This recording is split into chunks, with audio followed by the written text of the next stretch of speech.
দেখি দেখি দেখি দেখি ছোট বউয়ের মুখখানা দেখি। তোকে আবার কে খবর দিল? বাহ, রন্টুর বউ ভাতে যাবো বলে তৈরি হচ্ছে, হঠাৎ তনু গিয়ে বলল, তা মা তোমার ছোট বউয়ের মুখখানা তো বেশ। দেখ তো ওর গলার হারটা সোনার না ইমিটেশন? আমার তো মনে হয় ইমিটেশন। মা দেখেছেন আমার বিয়ের হাতটা এখনো কেমন চকচক করছে? এটা তো মনে হচ্ছে না, কেমন যেন মেয়ের মেরে। এটা আমার মায়ের গয়না, মা মারা যাবার সময় মামার হাতে দিয়ে গিয়েছিলেন। এই সুটকেসে আরো আছে। দেখি দেখি দেখি সরো সরো সরো না, বাপের বাড়ি থেকে কি আনলে দেখি। এ নিশ্চয়ই করে ভিখারি বাড়ি মেয়েকে বিয়ে করেছে তনু। আমাদের বাড়ি ঝিয়েরাও এর কাপড় পরে না। ছি, ছি।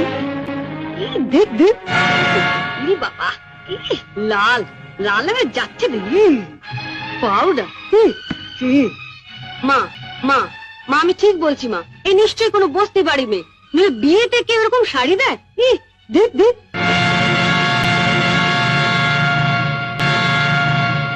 বাহ এই শাড়িটা কিন্তু বেশ, তাই না মেজে বৌদি?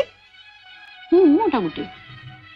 মা মা আমাদের এখন আমাকে মানিয়ে নিয়েছে, খুব সুন্দর মানিয়েছে, ভালো খুব সুন্দর। আমি এই শাড়িটা নিয়ে যাচ্ছি, রন্টুর বউ ভাতে পরে যাবো। শাড়িটা রেখে যাও। রেখে রেখে যাবে মানে? শুনলে না, ও এটা পরে ওর বন্ধুর বউ ভাতে যাবে। বউ ভাতে যাবে? নিজের শাড়ি পরে যাক।